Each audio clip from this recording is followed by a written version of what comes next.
My in-laws ruined my baby shower, but then my mother-in-law found out I was having twins and tried to ambush me at the hospital. When my husband heard what they did, he made a decision that left everyone asking for forgiveness. I, 28F, am currently 8 months pregnant and dealing with the most stressful situation with my in-laws.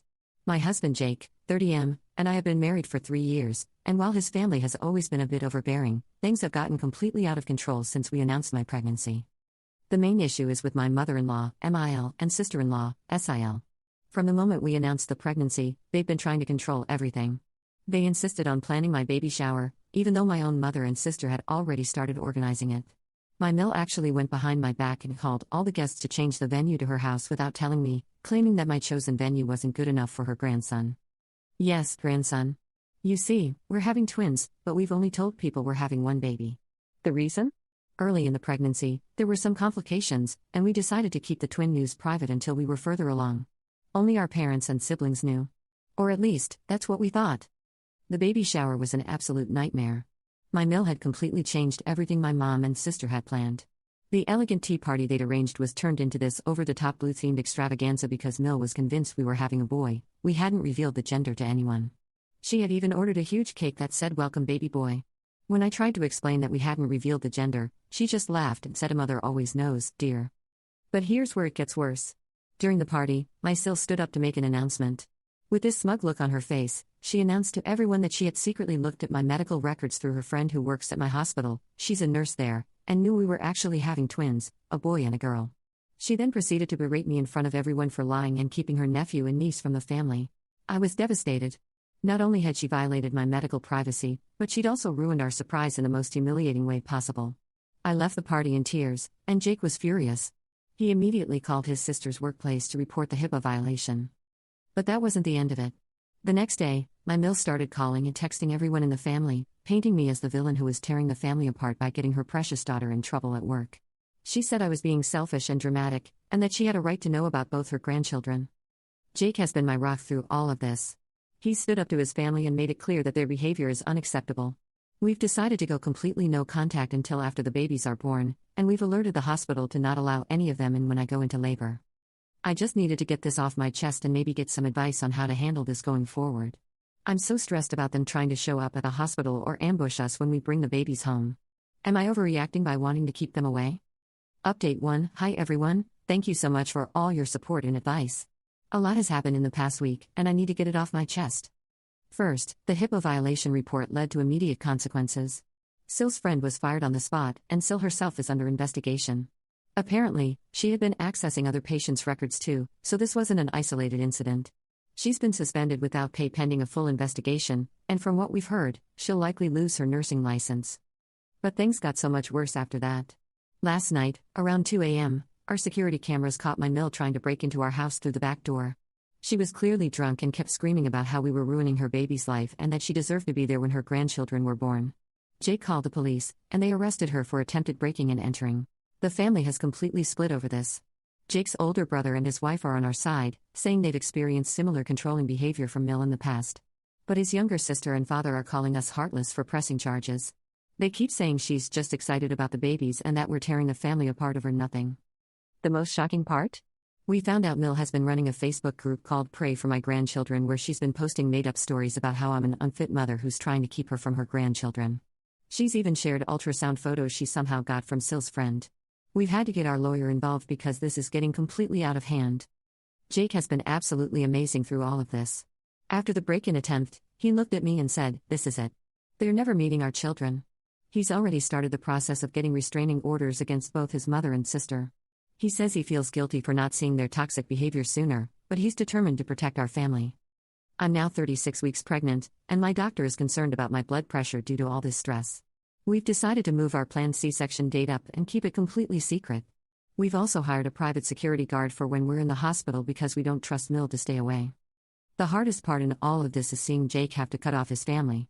He's been going to therapy to deal with the guilt, even though he knows it's the right decision. Last night, he broke down and told me he's scared his mom might try to kidnap the babies after they're born. I never thought things would get this bad. I'll update again after we've gotten the restraining orders sorted out. My lawyer says we have a strong case, especially with the security footage in the Facebook group as evidence. Update 2. Everything has happened so fast, I can barely process it. The twins are here, But not how we planned. Let me start from the beginning. The restraining order hearing was scheduled for last Thursday. Jake and I arrived at the courthouse early, only to find Mill already there with a group of flying monkeys, distant relatives and church friends she'd convinced that I was some kind of monster. They were holding signs saying grandparents have rights too and don't separate families. But Mill had made a huge mistake. She'd created a PowerPoint presentation to show the judge, trying to prove she was a caring grandmother. Instead, it backfired spectacularly. The presentation included all the ultrasound photos her daughter had illegally obtained, screenshots of her Facebook group where she'd made threats about taking the babies, and even photos she'd taken of our house while stalking us. She basically handed the judge evidence of her harassment.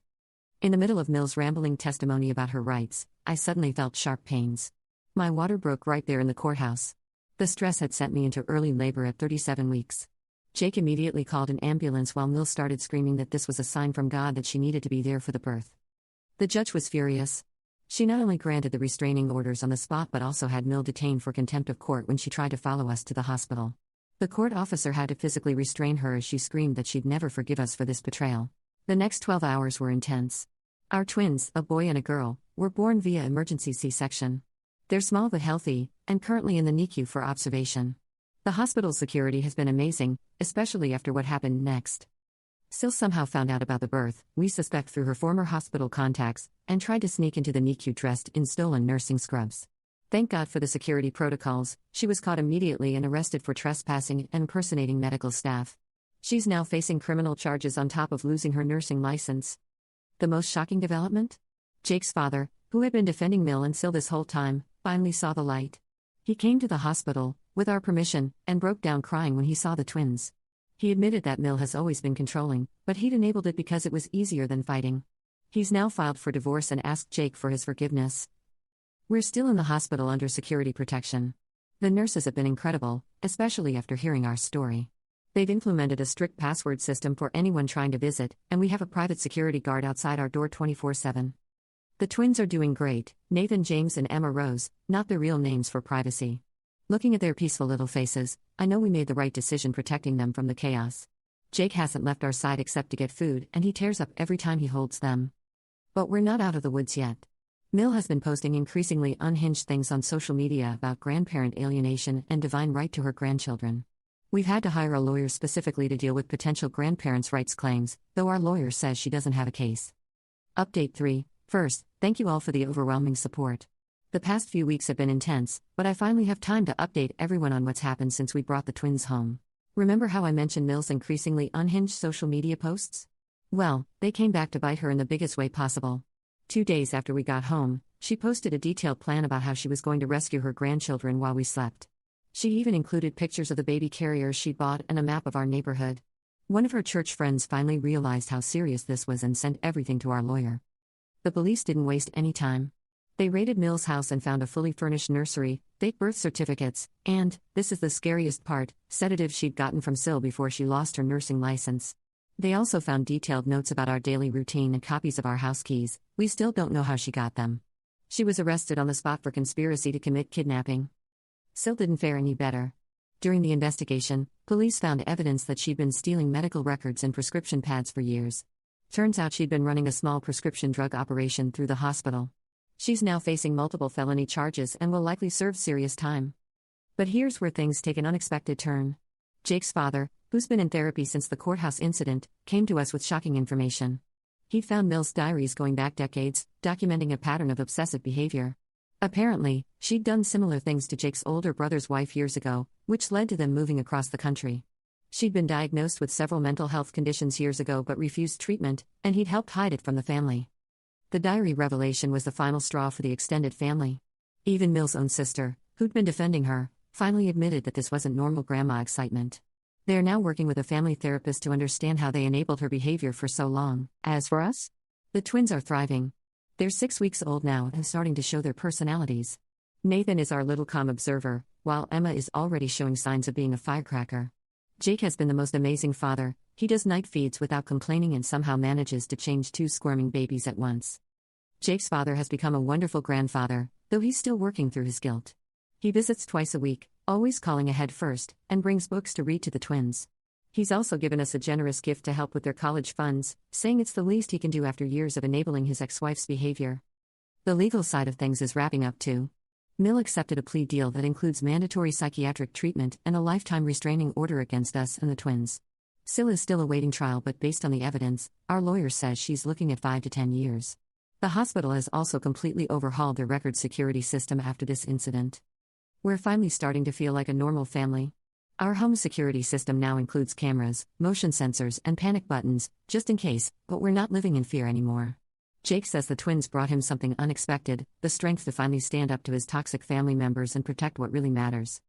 Last week, we had a proper baby shower, organized by my mom and Jake's brother's wife, who flew in from across the country. It was everything the first one should have been, filled with love, laughter, and no drama.